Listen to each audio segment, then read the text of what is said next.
अस्सलाम वालेकुम दोस्तों, उम्मीद करता हूँ आप बिल्कुल ठीक ठाक होंगे। जुलाई 2025 है और आज की वीडियो में हम बात कर रहे हैं 14A वीज़ा और 14B वीज़ा। यहाँ पर ये देख सकते हैं 14A और 14B वीज़ा के हवाले से कि ये किन के लिए होता है, इसका जो मेन मकसद है वो क्या है। तो चलिए स्टार्ट करते हैं, लेकिन एक छोटी सी रिक्वेस्ट हम आपसे करते हैं कि अगर आपने अभी तक हमारा channel tech with Urdu subscribe नहीं किया तो आप इसको सब्सक्राइब कर सकते हैं। तो सबसे पहले बात करते हैं 14A वीज़ा की, यानी 14A वीज़ा। ये दरअसल फैमिली का वीज़ा है, फैमिली वीज़ा है, यानी रिलेटिव ज्वाइनिंग वीज़ा इसको कहा जाता है। और ये जो भी ओमान के अंदर काम कर रहा है, यानी जो भी वर्कर ओमान के अंदर काम कर रहा है, या फिर कोई भी जो इन्वेस्टर है ओमान के अंदर, या फिर कोई भी प्रॉपर्टी ओनर है ओमान के अंदर, तो वो ये वीज़ा हासिल कर सकता है अपनी बीवी के लिए और अपने बच्चों के लिए।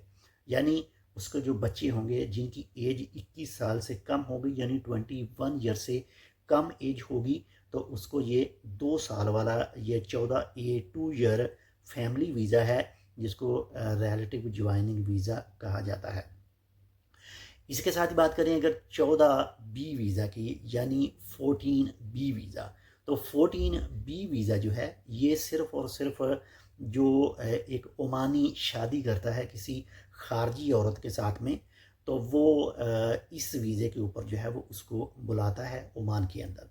यानी 14B यानी 14B वीज़ा जो है ये सिर्फ़ और सिर्फ ओमानी जो शादी करता है किसी खारजी औरत के साथ में, तो उसको फिर ओमान के अंदर बुलवाना होता है, तो फिर उसको ये वीज़ा जो है वो दिया जाता है।